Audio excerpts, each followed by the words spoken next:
भगवतां ज्ञातारं विश्वतत्त्वानां वन्दे तद्गुणोन्मत्तये। देवादिदेव गजानन भगवान की जय, देवादिदेव महावीर भगवान की जय, भंतेश्वर बाबूजी भगवान की जय। कल्पवते जन्मकोद्भवदासांगमयी जन्मानी माता की जय, कुलकुल आचार्य भगवान की जय, उमास्वामी आचार्य भगवान की जय, समद्भद्र आचार्य भगवान की जय, पुष्पाद आचार्य भगवान की जय, आतंक आचार्य भगवान जलो विशेष समाचार चक्रवर्ती आचार्य सांसागर महाराज की है, तत्ति पचारी आचार्य श्रमण गुरुवर श्री धर्म सागर जी महाराज की, मम शिक्षा गुरु ज्ञान शिरोमणि आचार्य महाराज की तीन कमलाओं पर धर्मानुरागी रूपी आत्माओं पिछड़ों से हम लोग अपने स्वरूप के बारे में सुन रहे। जीवत्व शक्ति हम सब में विद्यमान है।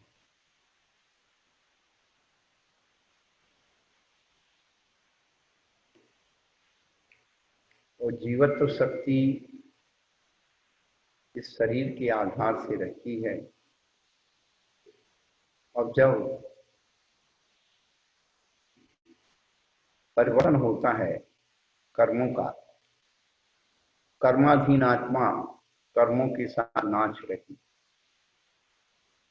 उस नाच को बंद करना है, उस कृत्य को बंद करना है, तो उसी आत्मा को अपने स्वरूप में आना हो।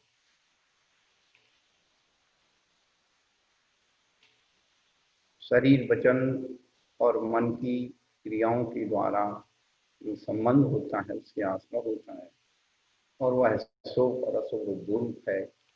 शुभ से पुण्य का आश्रय से पाप का आश्रय। लेकिन ये शुभ शुभ का आश्रय भी कब तक ढोएंगे, इसको रोकना है।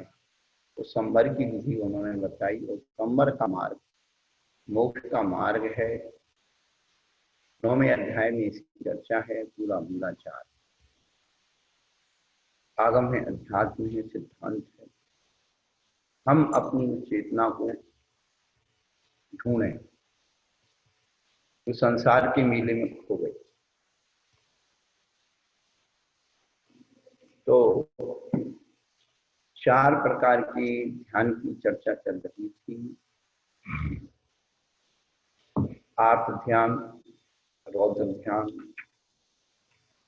इनके स्वरूप और उनके स्वामी पिछले दिनों बताए थे। और धर्म ध्यान के बारे में बताया था। आज्ञा पाठ संस्थान निश्चय धर्मम, जो मोक्ष के हेतु हैं। ये बड़े महत्वपूर्ण बात। इससे महत्वपूर्ण बात कि हमारे पास धर्म ध्यान का क्या आधार है। जहां हमें आज्ञा विचय धर्म ध्यान करना चाहिए, वहां हम परीक्षा प्रधानी बन जाते, और जहां हमें परीक्षा प्रधानी बनना चाहिए वहां हम आज्ञा प्रधानी बनते। बस यही हमारी विसंगतियां उत्पन्न हो। न्याय दर्शन में परीक्षा प्रधानी, आगम दर्शन में हम आज्ञा प्रधानी। कहाँ हमें परीक्षा प्रदान करना है, कहाँ हमें आज्ञा प्रदान करना है, इसकी भी अकल होना चाहिए, इसका भी विवेक होना चाहिए। यदि हम आगम में है परीक्षा प्रधानी बन जाएंगे तो फिर हर चीज नकल, माने हर चीज आपको नकली दिखाई देगी, और आप किसी भी चीज का संधान नहीं कर सकते हो जहां कितना संधान। इसीलिए हमें परीक्षा प्रधानी होने के लिए आज्ञा प्रधानी बनना चाहिए। हमारे समन्वय आचार्य भी परीक्षा प्रधानी, पर किसके लिए थे और कैसे थे ये आपने कभी नहीं सोचा।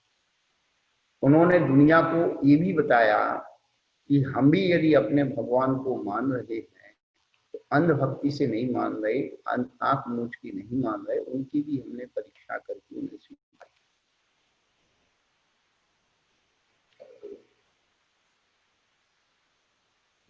देवागम स्तुति में उन्होंने यही कहा, देवागम नमो यानी चामराजी किया। भगवान आपको हम भगवान मानते हैं तो देवतागण आते हैं, इसलिए आप महान हैं। आप आकाश में गमन करते इसलिए महान हैं। आपकी चमर आदि समूचना जो बनती होती है इसलिए महान है। बोले तो मायाचारी इंद्रजालिया जो होते हैं वो भी बना लेते। आपकी महानता के तीन ही कारण हैं, आप सर्वज्ञ को देशों की खिलाते। अब उस धर्म की परीक्षा हम करने के अधिकारी कहाँ हैं, जिस धर्म की परीक्षा बड़े बड़े आचार्य ने करके हमारे सामने परीक्षा लेने का अधिकार उनको है जो उन्हें परीक्षा दी। टीचर ही आपकी हमारी परीक्षा ले सकता है। अब विद्यार्थी जो है जिसने कुछ पढ़ा नहीं वो टीचर की परीक्षा लेने लगे, ऐसे थोड़ी चले, उल्टा काम। तो आज्ञा प्रधानता कहाँ चलती है, तो उन्होंने आचार्य भगवान ने बताया कि उपदेश देने वाले का भाव स्वयं मन बुद्धि होने से, कर्मों का उदय होने से, पदार्थों की सूक्ष्म होने से, तत्व के समर्थन में हेतु और दृष्टांत का भाव होना। सर्वज्ञ पुनीत आगम को प्रमाण करके इसी प्रकार है, क्योंकि जिन अन्यथावादी नहीं होते। पक्षपातो न मे वीरो न द्विषा कपटाशु हेत मत वचनम ग्राह्यम युक्ति मत वचनम ग्राह्यम हेतु भेड़े। हमारे न्याय के आचार्य यही बात है कि हम जो है हमारे वीर महावीर भगवान से कोई मेरा पक्षपात नहीं है और अन्य मतों से मेरा कोई द्वेष नहीं। हम तो केवल वही वचन ग्रहण करते हैं जो युक्ति से हो, जो हेतुओं से दूषित ना हो। तो इतनी बड़ी बात, इतना बड़ा चैलेंज करके चले गए और हम लोग लगे हुए हैं। यही मूढ़ता, यही अज्ञानता हमारे आगे बढ़ने में बाधक है। तो हमें आज्ञा विचय नाम का ध्यान, हमें केवल भगवान की वाणी को, गुरुओं की वाणी को निसंकोच होकर के, निशंकित होकर के स्वीकार करना, यही आज्ञा है।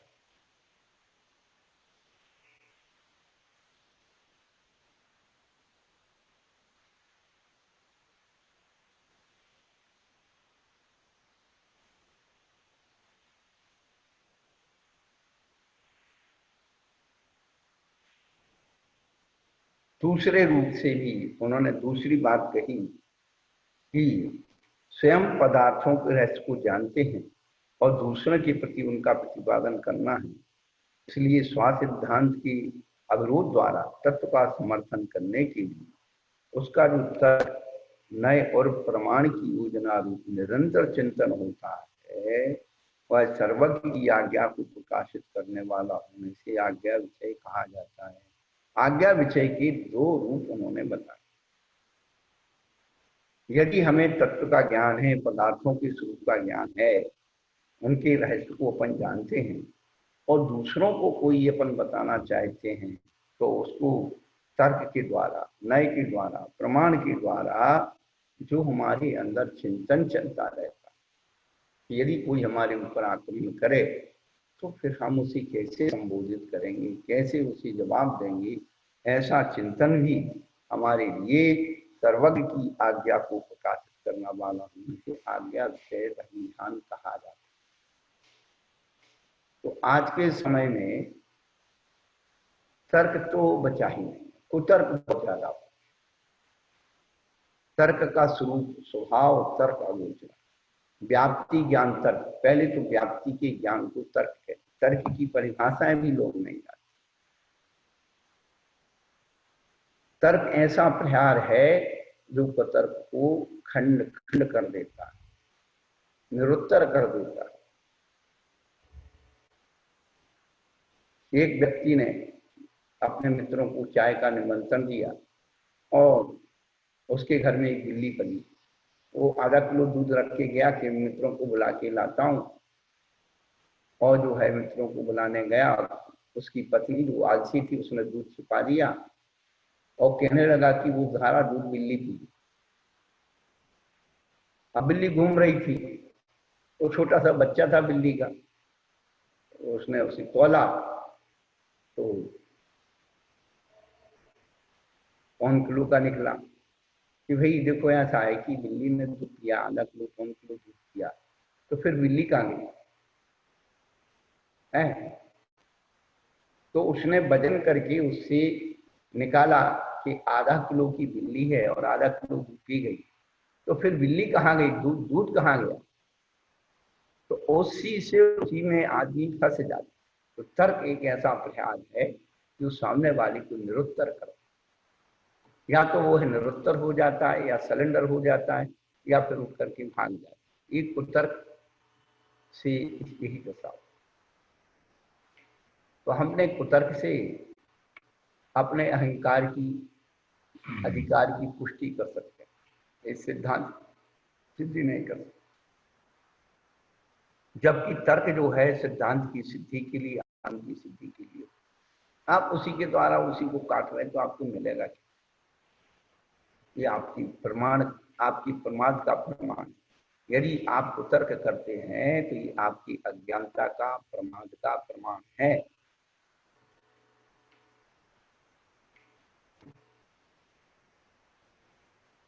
और आगम के वचनों को पुष्ट करने के लिए आपके पास नए प्रमाण, आगम, मुक्ति जो भी हो, वह श्रद्धा, आचार्यों के वचनों को हमें पुष्ट करने वाली दृष्टांत ढूंढना चाहिए,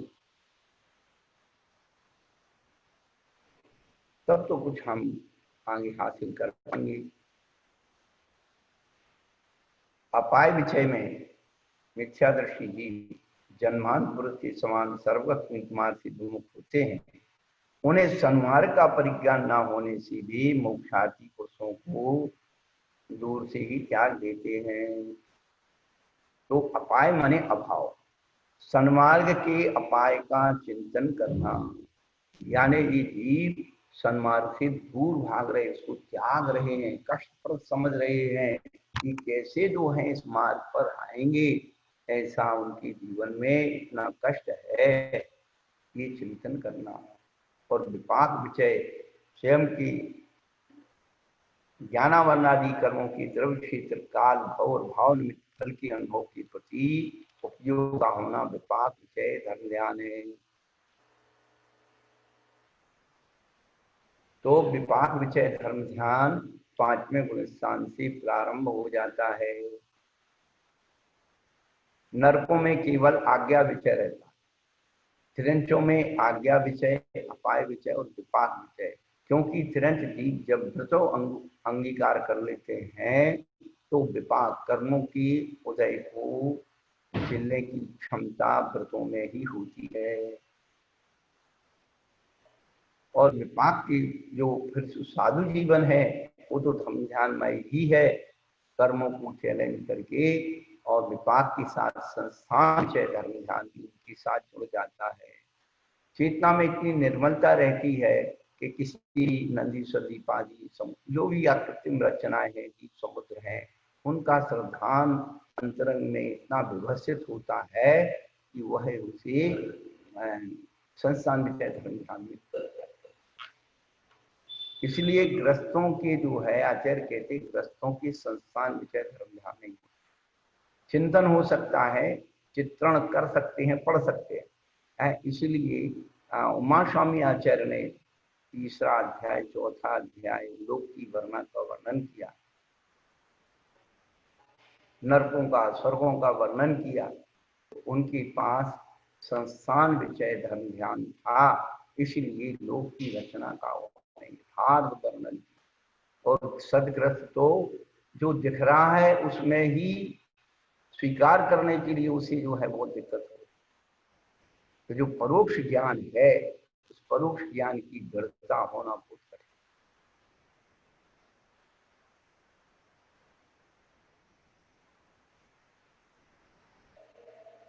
तो यहाँ पर अपन ने चर्चा की थी।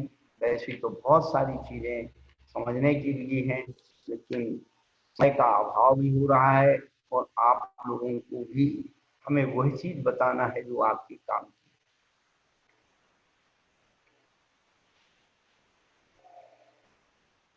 तो आर्त ध्यान, रोध ध्यान और धर्म ध्यान, चार ध्यानों का सूत्र बताया है। अब शुक्ल ध्यान की बारे में बताया। शुक्ले चाद्य पूर्व विदा।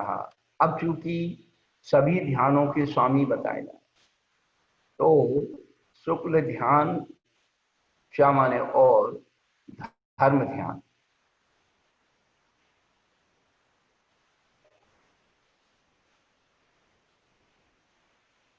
इनके स्वामी कौन हैं? तो कहते हैं पूर्व विदा। जो शुद्ध केवली है वह इन ध्यानों के स्वामी हैं।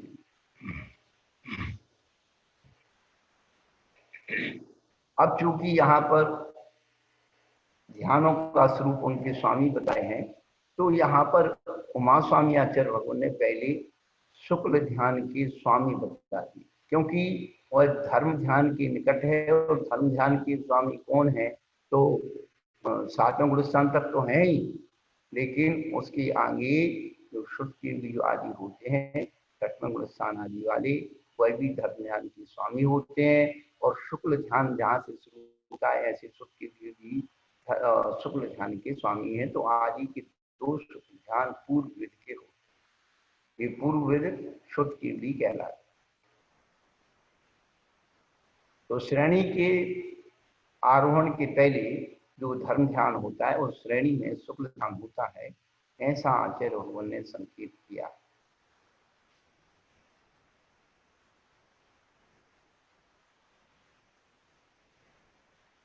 परे केवलिनः, बाद के दो शुक्ल ध्यान है वह केवलियों के होते हैं। अब केवली संयुक्त केवली, अयुक्त केवली, अब चारों शुक्ल ध्यान के स्वामी तो बता दिए,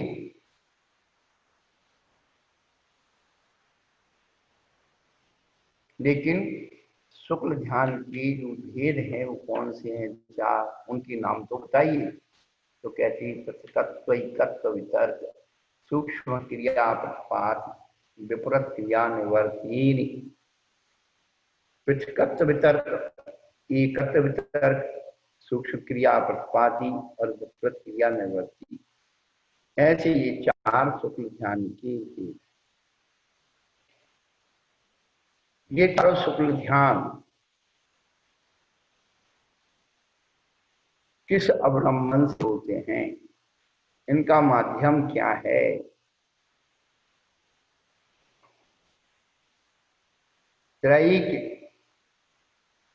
त्रैक योग, काय योगा योगा नाम, तीन योग, एक योग, काय योग और अयोग के होते।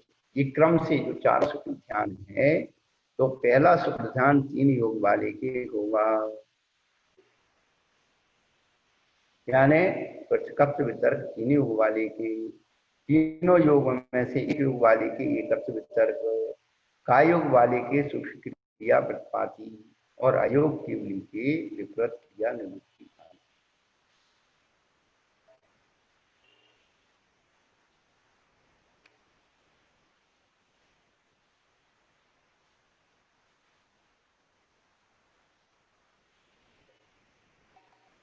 ये इसमें तीन योग, एक योग, काय योग और अयोग,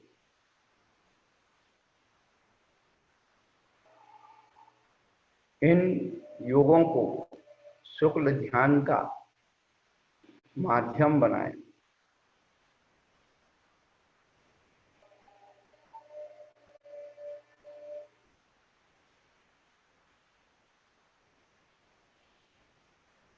तीन योग वाले के जो पहला शुक्ल ध्यान होता है, उसमें वह क्या करता है, क्या प्रक्रिया होती है?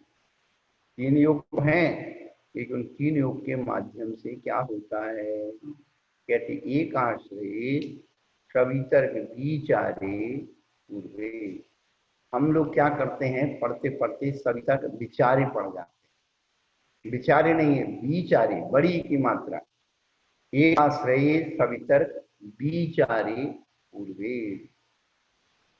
एक है जिसके आश्रय वो एक आश्रय है।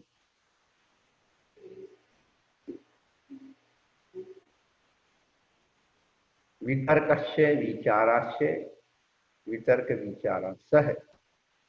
वितर्क और विचार से जो सहित है वो सवितर्क सविचार। और पूर्वी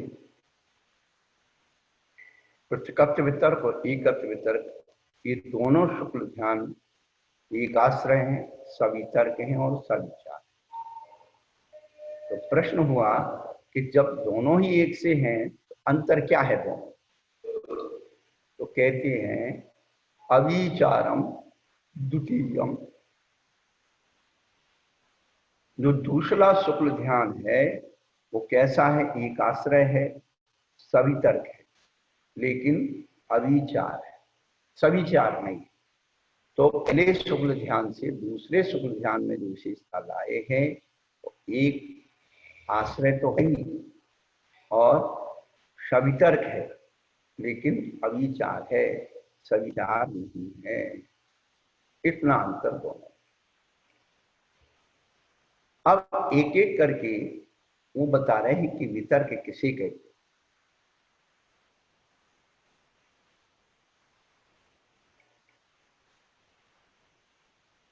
वितर्क और विचार में क्या भेद?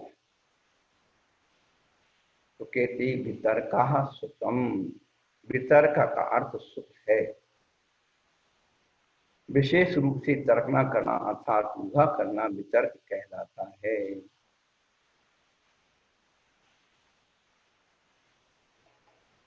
श्रुत ज्ञान का प्रयोग करना, यानी एक अर्थ के आश्रय से अनेक अर्थों का चिंतन करना वितर्क है। ऊहापोह करना, तर्क वितर्क करना, ये वितर्क का स्वरूप है। और विचार किसे कहते हैं? तो विचारोर्थ व्यंजन योग संक्रांति। अर्थ व्यंजन और योगों की संक्रांति यानी परिवर्तन को विचार कहते हैं। अब अर्थ व्यंजन और योग ये तीन चीज हैं। अर्थ किसे कहते हैं? तो ध्येय को अर्थ कहते हैं, यानी अर्थ को ध्येय कहते हैं। जो आपका लक्ष्य है वो अर्थ है। जिसके बारे में आपको जानना है, समझना है, सोचना है, चिंतन करना है, ध्यान करना है, वो शब्द क्या है? ध्येय है, अर्थ है। इससे द्रव और पर्याय लिए जाते हैं।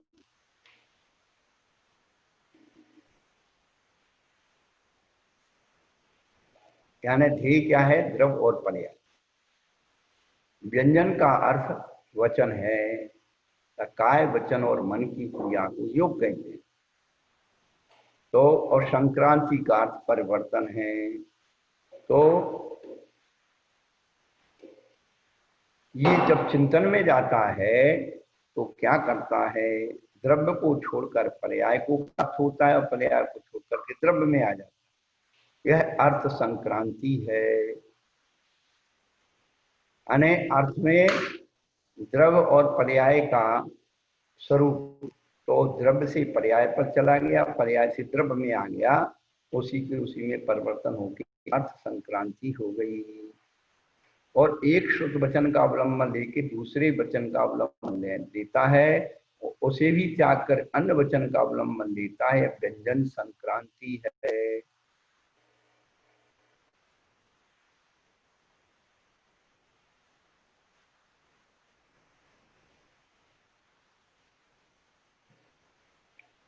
काय योग को छोड़कर दूसरे योग को स्वीकार करता है, दूसरे योग को छोड़कर काय योग को स्वीकार करता है। योग संक्रांति है।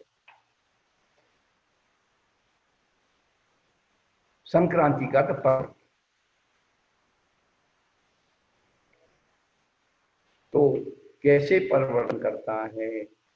इस प्रकार के परिवर्तन को विचार कहते हैं।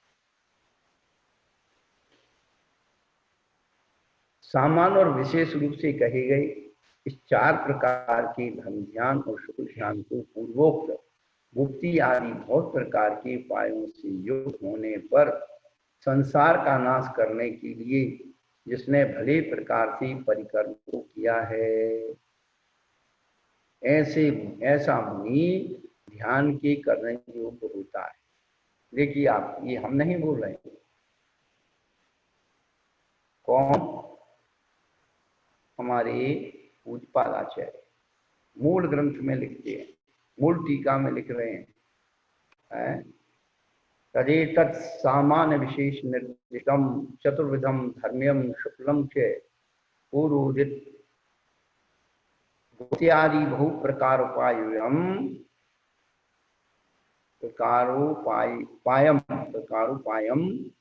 संसार निवृत्ति मुनिर ध्यातुमर्हति तत्परिकर्मा। और वो क्या करता है? जिस प्रकार अपर्याप्त उत्साह से युक्त बालक अवस्थित अव्यवस्थित और बौद्धरी शस्त्र के द्वारा भी चिरकाल में वृक्ष को छेदता है। कोई बच्चा है, अपन लोग बच्चे थे तो लकड़ी के काटने वाली कुल्हाड़ी आदि पुरानी मुरानी घर में पड़ी रहती थी, अपन उठा के लाए और उन्हीं लकड़ी को काट रहे हैं। तो उत्साह जो नहीं है, लेकिन अब तरीके से कहीं यहाँ लगा दिया, कहीं वहां लगा दिया, तो ऐसे बहुत समय तक, चिरकाल तक वृक्ष को छेदता रहता है, उसमें घाव करता रहता है।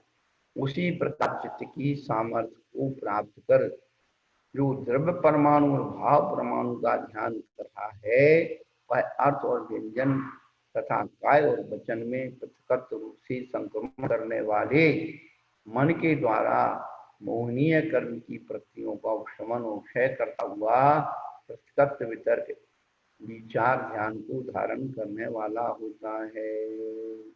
ये बहुत सूक्ष्म ध्यान का रूप है, यानी शुक्ल ध्यान का विषय ये स्थूल नहीं है, वो सूक्ष्म। आचार्य कहते हैं द्रव्य परमाणु और भाव परमाणु। ये द्रव्य परमाणु क्या है और भाव परमाणु क्या है?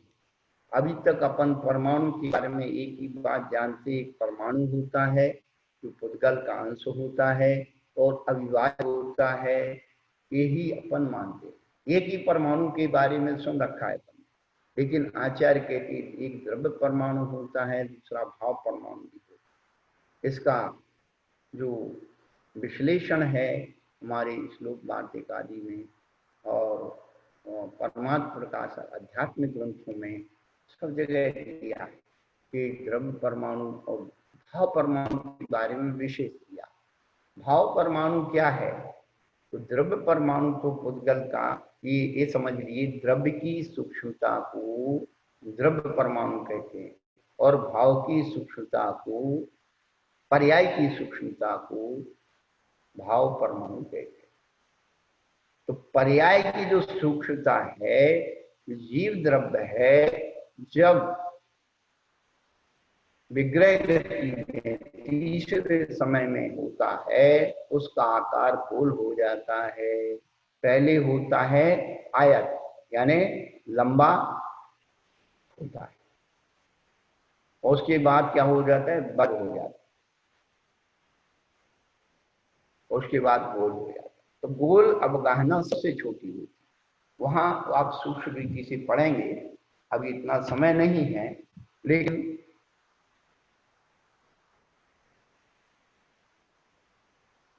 तो पृथकत्व का अर्थ है अलग अलग और एकत्व का अर्थ है एक ही। तो कभी कभी बच्चे लोग क्या करते हैं, कहीं यहाँ घाव कर दिया, यहाँ घाव कर दिया, अलग अलग कट मार देते हैं, तो वो पूरी चीज एक से नहीं करेंगे। लेकिन आपने एकत्र होकर के एक जगह रख करके उस कटर को चलाया तो एक सी चीज पूरी एक साथ में कट।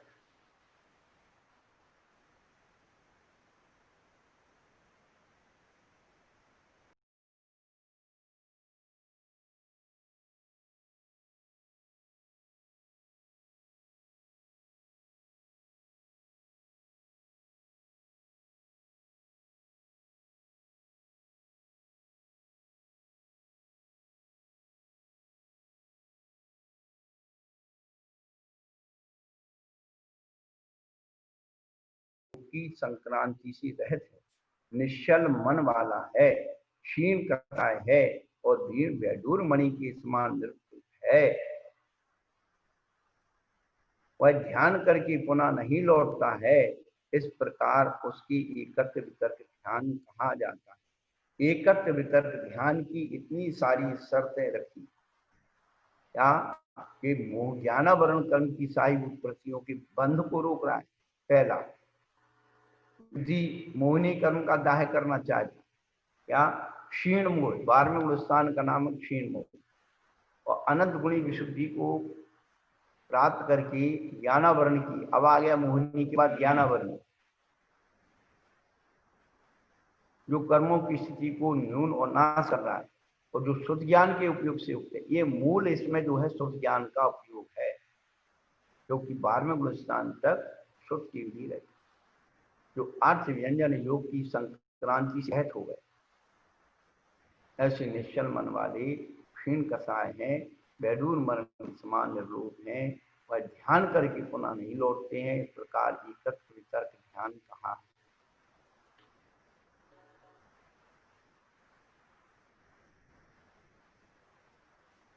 वो पूर्ववेद होते, पूर्ववेद।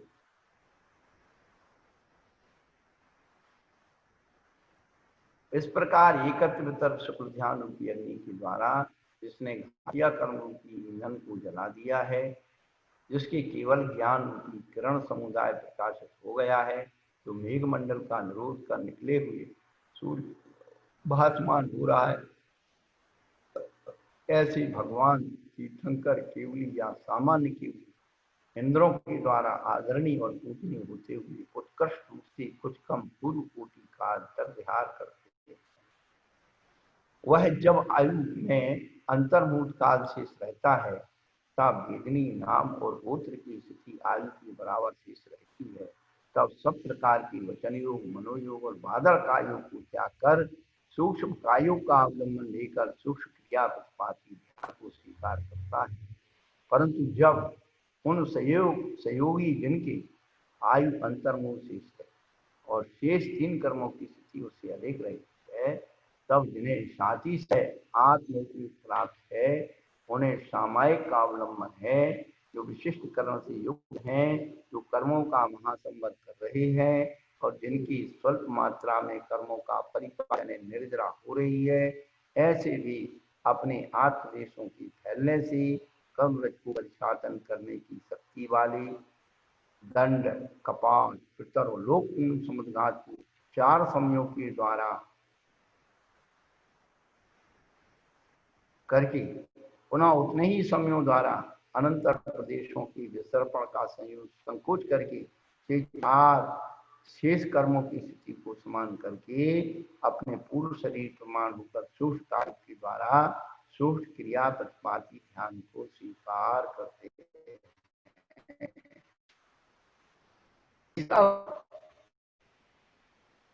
8वें से और 12वें गुण स्थान तक और 12वें के बाद 13वें गुण स्थान तक की ध्यान की प्रक्रियाएं बताई। ये बड़ी सूक्ष्म है।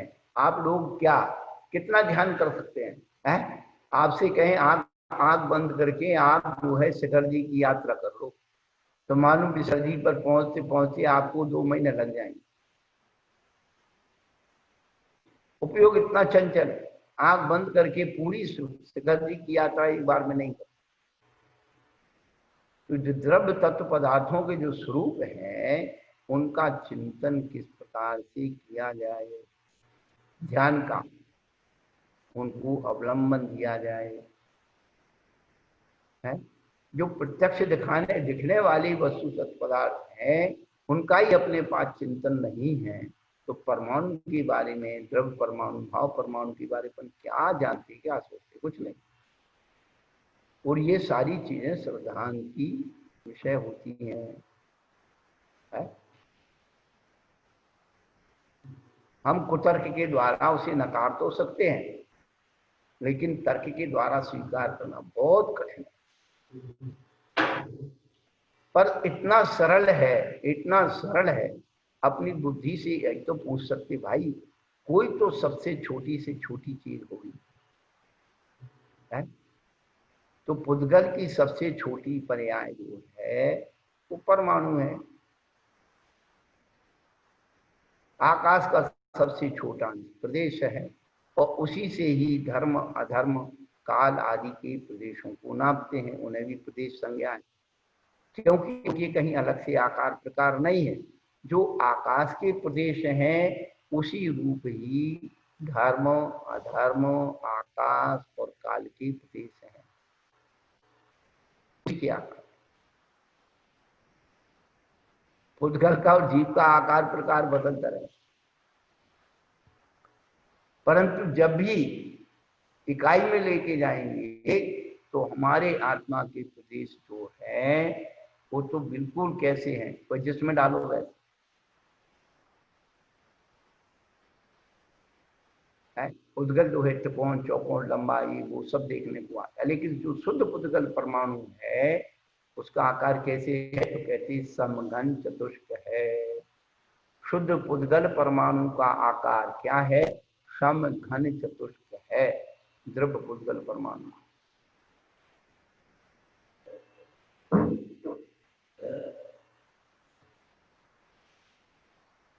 ये सूक्ष्म विषय है, राजवार्तिक में श्लोक वार्तिक में अस्थिकाय आदि में इनके स्वरूप बताए हैं। हम लोग क्या है एक एक बार पढ़ लिया और सोचते हमने सब पढ़ लिया, नहीं, जितना सूक्ष्म चिंतन करें उतना उसका विशुद्ध पदार्थ तैयार हो।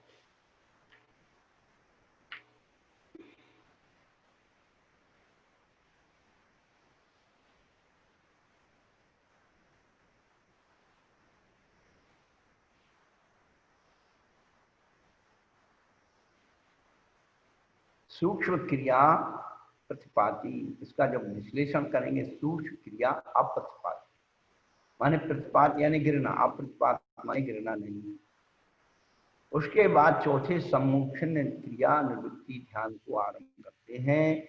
इसमें प्राणापान की विचार क्रिया का तथा सब प्रकार की कायोग वचन योग मनयोग द्वारा होने वाली आत्मदेश परिपन्न क्रिया का उच्छेद हो जाने से सम्मुखन क्रिया निवृत्ति ध्यान कहते हैं। योग जो हमारे मल वचन काय का परिस्पंदन हो रहा था, श्वासोश्वास का प्रचार हो रहा था, कि ब्रह्मरंध्र तालु रंध्र से जो है 13वें गुणस्थान में श्वास इधर से आती है, नाक से नहीं आती, तो उस श्वास का भी निरोध हो गया।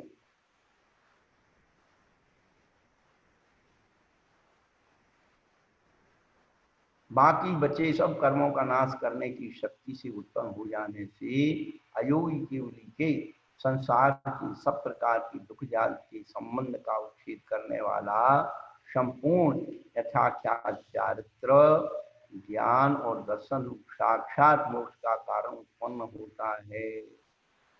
देखिए भैया इतनी अच्छी अच्छी बातें कर रही हैं,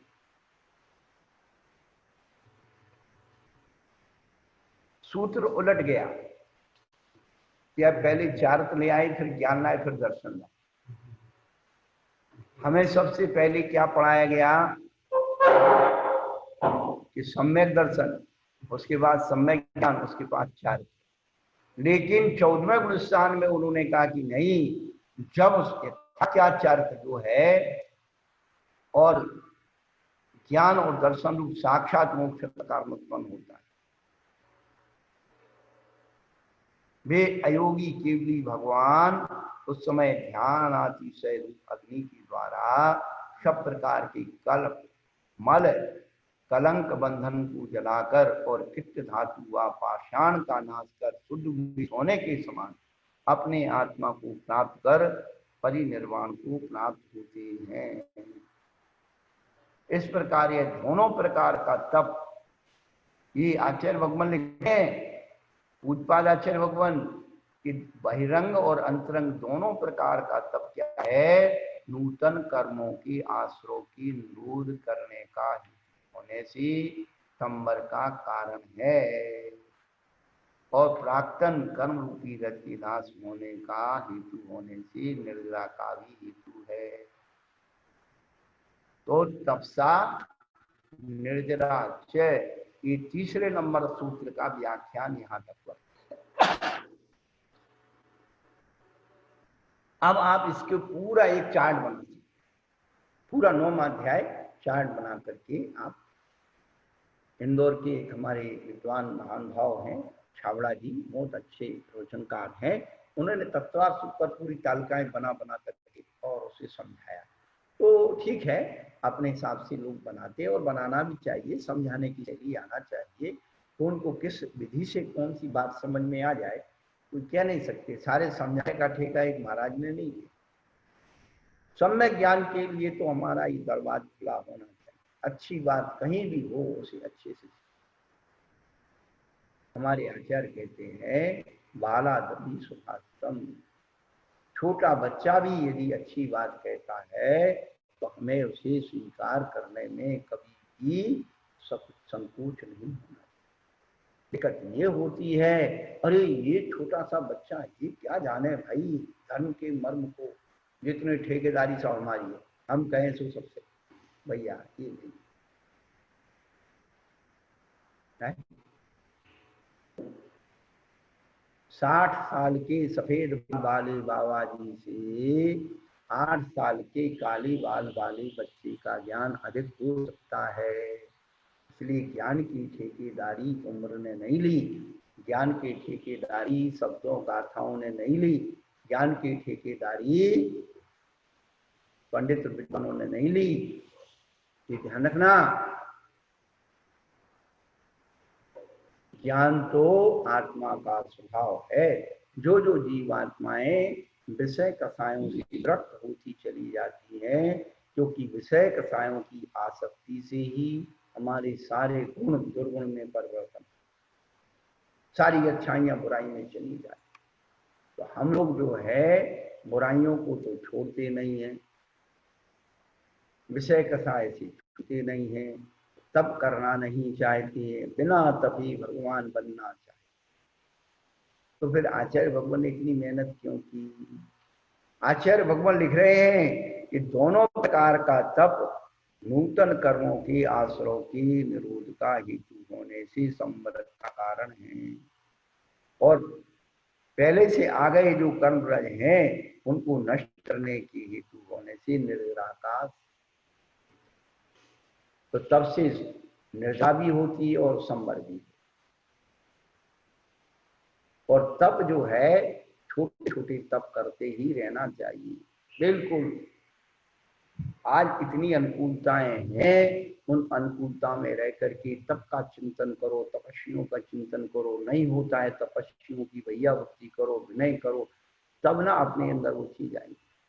हम तो बार बार एक ही बात कहते हैं, सारे जीवन में एक काम जरूर कर लेना,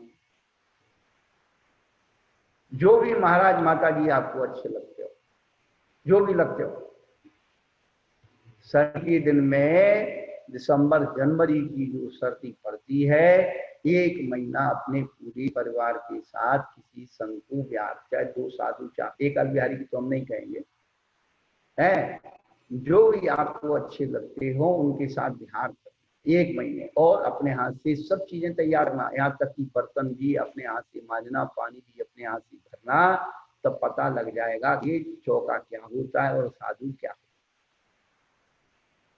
और 1 महीना गर्मी के दिन में, मई जून की गर्मी हो, फिर देखो 1 महीना बिहार कराओ, साथ में महाराज की कमंडल लेके पैदल चलो, पता लग जाएगी आधा किलोमीटर में पैरों में छाले आ गए, महाराज अभी आते हैं, एक एयर कंडीशन में बैठ करके आत्मा की भावनाएं करना, ये तपस्याएं का प्रदर्शन करना, ये नहीं है।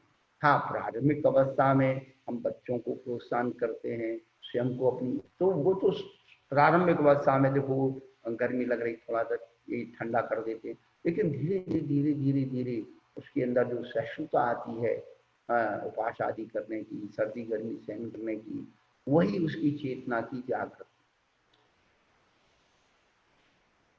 कहने का तात्पर्य तो यही है भैया कि अपनी चेतना को यदि जगाना है तो बिना तप के तो अभी आज तक कोई मोक्ष गया,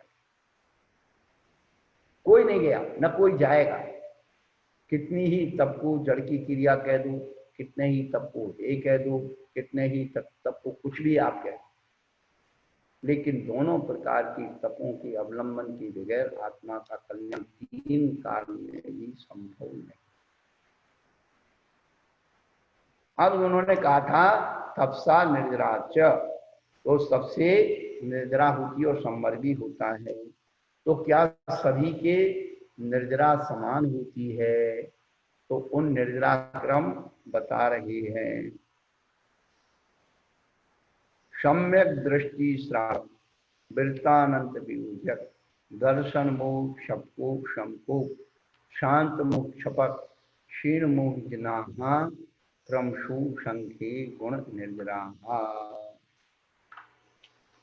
सम्यक दृष्टि के श्रावक 2, व्रत 3, अनंतानुबंधी विसर्जक 4, दर्शन मोह का छपक 5, दर्शन मोह का उष्मत 6 और शांत मोह 7 और छपक 8 और क्षीण मोह 9 और जिन 10। ये 10 असंख्यात गुणी निर्जरा वाले। सम्यक दृष्टि आदि ये 10 क्रम से असंख्य गुण निर्जरा वाले, जिसे पूर्वोक्त कालब्धि आदि की सहायता मिली है, तो परिणामों की सिद्धि के द्वारा सिद्धि को प्राप्त होकर ऐसा भव्य पंचेंद्री संगी पर्याप्त जीव क्रम से अपूर्व करण आदि सोपान पंथी पर चढ़ता हुआ बहुतर कर्मों की निर्जरा करने वाला होता है।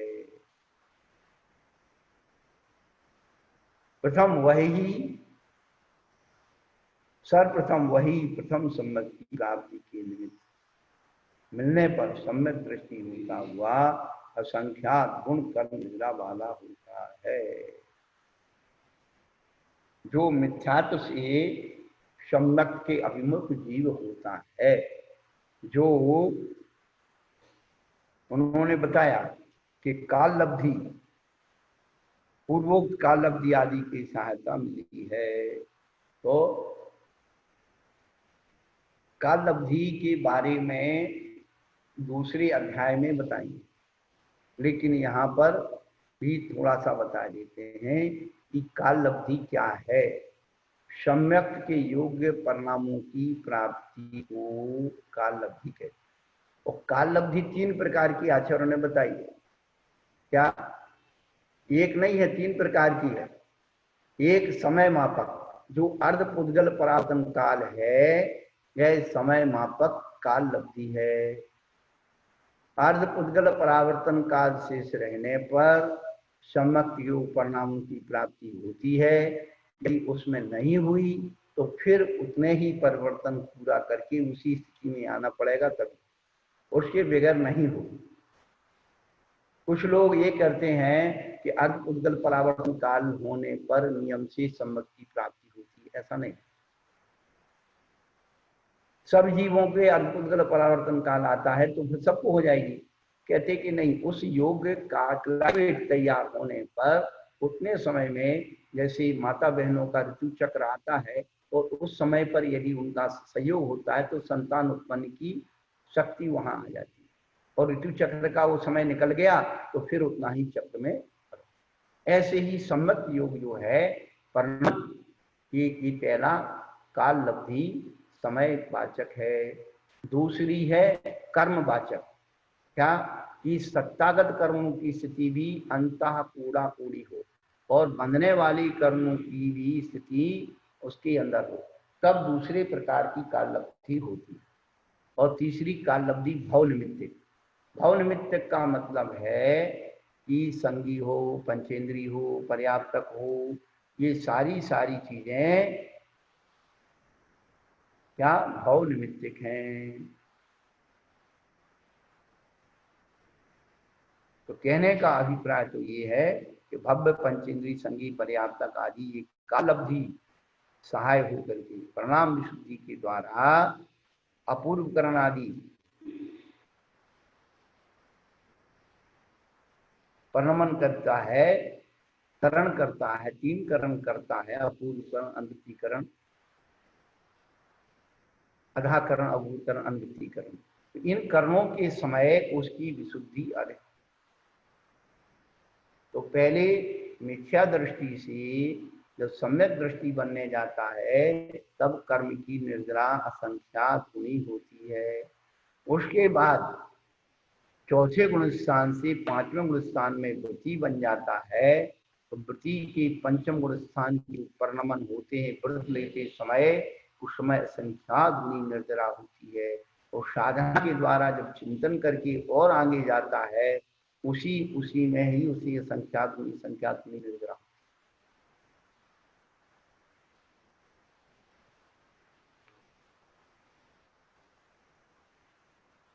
उसके बाद श्रावक बन करके साधु जब बनता है, व्रत होता है, तब असंख्यात गुणी निर्जरा होती है। उसके बाद अनंतानुबंधी का संयोजन, जो अनंतानुबंधी का संयोजक होता है, जो सम्यक के साथ उसको उपशम सम्यक करने में प्रक्रिया होती है, वहां पर अनंतानुबंधी का संयोजन होता है। तो उस अनंतानुबंधी संयोजन का परिणाम अनंत गुणी असंख्यात गुणी कर्म की निर्जरा का कारण है। फिर दर्शन मोह का क्षपक, तो दर्शन मोह की जो प्रकृति बनती है, मिथ्या सम्यक सम्यक प्रकृति, तो सम्यक प्रकृति का जो उपशमक क्षय करता है,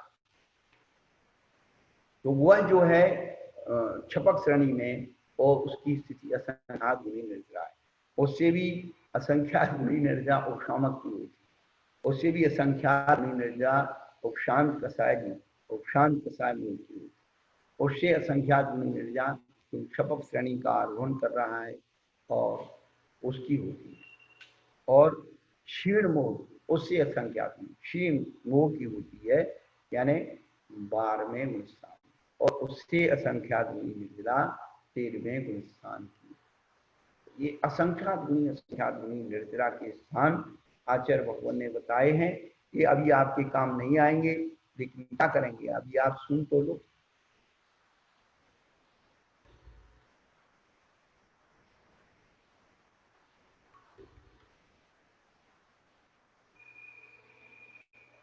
तो ये गुणसैनी निर्जरा जो है करण परिणामों के समय होती है, हर समय नहीं होती। जब वो करण आदि की प्रक्रिया में करता है, गुणसैनी जो निर्जरा के 10 स्थान ये हैं।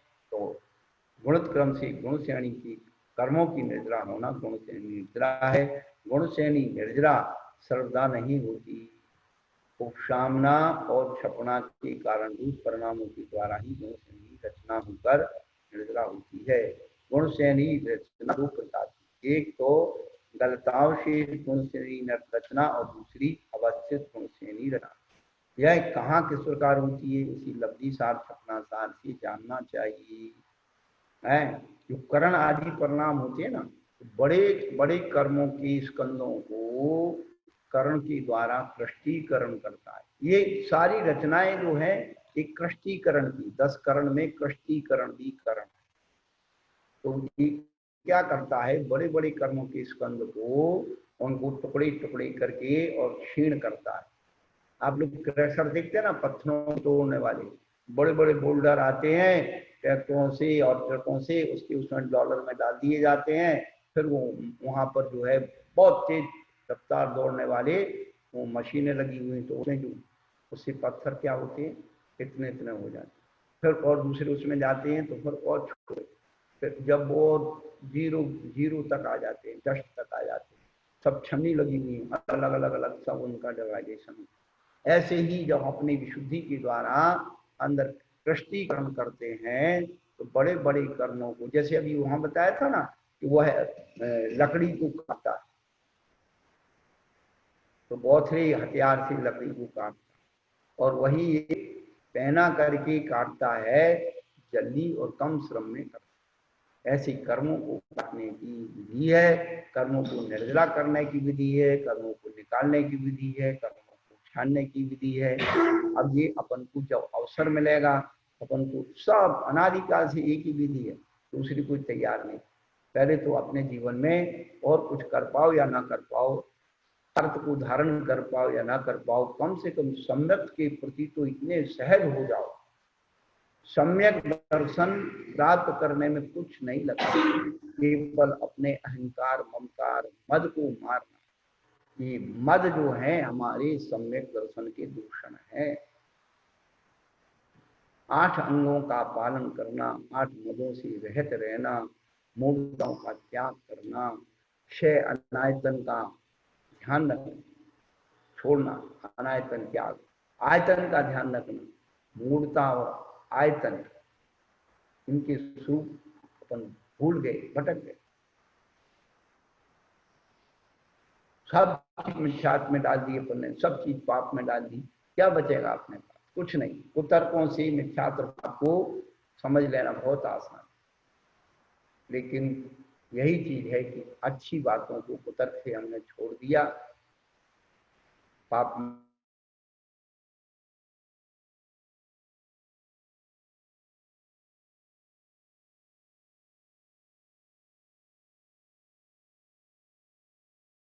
का उपकार अपनी जीतना था।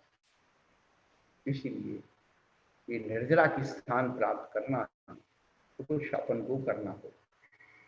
तो यहाँ पर जो है आगे की भूमिका में उन्होंने बताया है, विशेष बताएंगे कि सम्यक दर्शन का सानिध्य होने पर भी यदि असंख्य गुण निर्जरा के कारण की परस्पर समान नहीं है, तो क्या श्रावक के समान ये व्रत आदि भी केवल गुणभेद के कारण निर्गन प्राप्त करने को प्राप्त नहीं हो सकते है? जो व्रत है, व्रत व्रत यानी साधु, श्रावक और विरत, विरत यानी विरक्त, तो जो 5 पापों से पूर्ण विरक्त हो गए हैं, ऐसे महावती साधु जो हैं गुणभेद के कारण निर्गन प्राप्त करने को प्राप्त नहीं हो सकते हैं। तो क्या करना? तो उन्होंने कहा ऐसी बात नहीं है। गुणभेद के कारण परस्पर भेद होने पर भी उनकी नैगम आदि नय की अपेक्षा से सभी क्या होते हैं? निर्गंथ लिंग वाले होते हैं, दिगंबर होते हैं, भावलिंग होते हैं। तो ये जो सूक्ष्मता है जैन दर्शन की, बहुत ही हम केवल साधुओं को द्रव्यलिंगी मान करके, और ये सारी कोकिलाएं बेटा पंडित लोगों ने चलाई। मैं आपको एक स्पष्ट बात कि द्रव्यलिंगी, 28 गुण, फलाना गुण, ढिमका गुण, ये सब पंडितों की पोकलीला है। आपने श्राप का 4 में पढ़ लीजिए, 2 लक्षण ही उन्होंने बताए, विषयांसा वशाती तो निरारंभ परिग्रह ज्ञान ध्यान कपूर। वहां ना कोई 28 मूल है, ना कोई वहां द्रव्यलिंगी है, ना कोई भावलिंगी। ये श्राप का 4 में आपको तो साधु मुद्रा की पहचान बताइए कि ये आपके साथ, तो ये सारी चीजें मूलाचार की है। साधु साधु की समाचारी है। अब श्रावकों को साधु की समाचारी में क्यों पढ़ना? ये साधुओं का झगड़ा है। हम तुम्हारे घर गृहस्थी की झगड़े में पड़ते हैं, साथ जानो बहू जानो, तुम जानो तुम्हारे काम जानो है। सासू बहू को देख तो करके लाई थी नहीं, लड़की बहुत अच्छी है, लड़की बहुत अच्छी है, लड़की, अब वो आकर के तब तो तुम देखने गई क्यों अच्छी बन गई।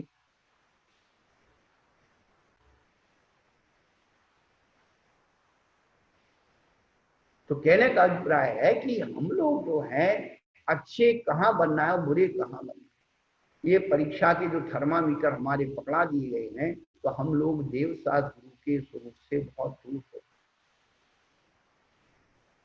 पहले अपनी चेतना को देव साथ गुरु के संपर्क में लाइए, सम्यक दर्शी बनिए। जो सम्यक दर्शन का नो कर्म है वो सच्चे देव साथ गुरु ही है, और मिथ्यात का भी नो कर्म ये सच्चे देव साथ गुरु ही है।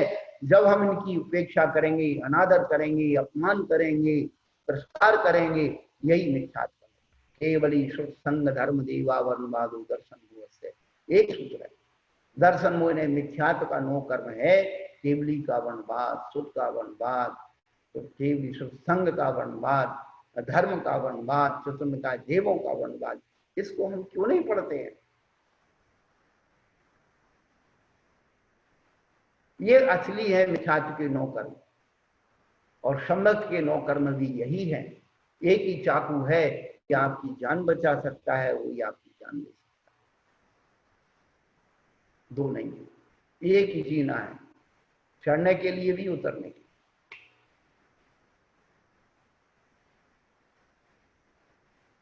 उसी नशेनी से चढ़ा जा सकता है और उसी नशेनी से गिरा जा। हाथ पांव टूटेंगे तो नशेनी से गिरोगे तो हिसाब किताब लग जाएगा। पर चढ़ना पड़ेगा। आप नशे गिरने के डर से आप नशेनी नहीं चढ़ोगे तो कभी ऊपर नहीं पहुंचे। ये सच्चे देवसात गुरु का स्वरूप हमारे लिए एक नशेनी के समय है, ऊपर चढ़ाता है और उसकी अवहेलना अपेक्षा उद्दंडता करने से वो नीचे भी गिराता है। नशेनी का दोष थोड़ी, नशेनी ने थोड़ी गिरा दिया, तुमने, तुम्हारा प्रमाद ने गिराया, तुम्हारी कायों ने गिराया। यही चीज जो यदि अपन लोग अपने जीवन में अवतरित कर लें तो कल्याण का मार्ग खुल जाएगा। कल अपने 9वें अध्याय की और जो विशिष्ट चीजें हैं वो आपको रखेंगे बीच में। और श्रद्धा हो जग जिने वाणी पर, विनय सहित में धर लो, बिना पढ़ाई पढ़ जाओगे, शब्द के अर्थ स्वयं कर लो। शब्द कोश की नहीं जरूरत, नहीं कोई भी शर्त हो, शब्द स्वयं बतला देते हैं अपने गहरे अर्थों को। मई जनवाणी माता की।